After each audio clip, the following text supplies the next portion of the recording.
आणि आता बातम्या पाहूया सविस्तररित्या। बातमी नाशिकमधून आहे। नाशिकमध्ये गेल्या काही दिवसांपासून सीएनजीचा तुटवडा भासतोय। 26 तारखेपासून सीएनजी पंप बंद ठेवण्याचा पेट्रोल पंप चालकांनी इशारा दिलेला आहे।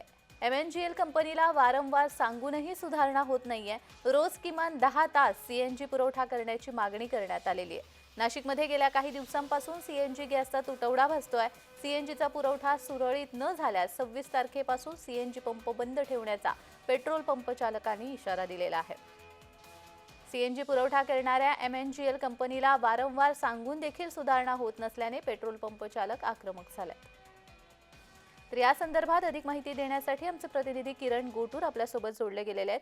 किरण, या संदर्भातला अधिकचा तपशील। काही कारणामुळे किरण यांचा संपर्क होऊ शकत नाही, मात्र नाशिकमध्ये आता गेल्या काही दिवसांपासून सीएनजीचा तुटवडा भासू लागलेला आहे। त्यामुळे पेट्रोल पंप चालक हे आक्रमक झालेले आहेत। 26 तारखेपासून पेट्रोल पंप सीएनजी साठीचा बंद ठेवण्याचा इशारा त्यांनी दिलेला आहे। रोज किमान 10 तास सीएनजी पुरवठा करण्याची मागणी त्यांच्याकडून करण्यात येते। 25 एप्रिलपर्यंत हा सीएनजी पुरवठा जर सुरळीत झाला नाही तर 26 तारखेपासून पंप बंद ठेवण्याचा इशारा देण्यात आला आहे।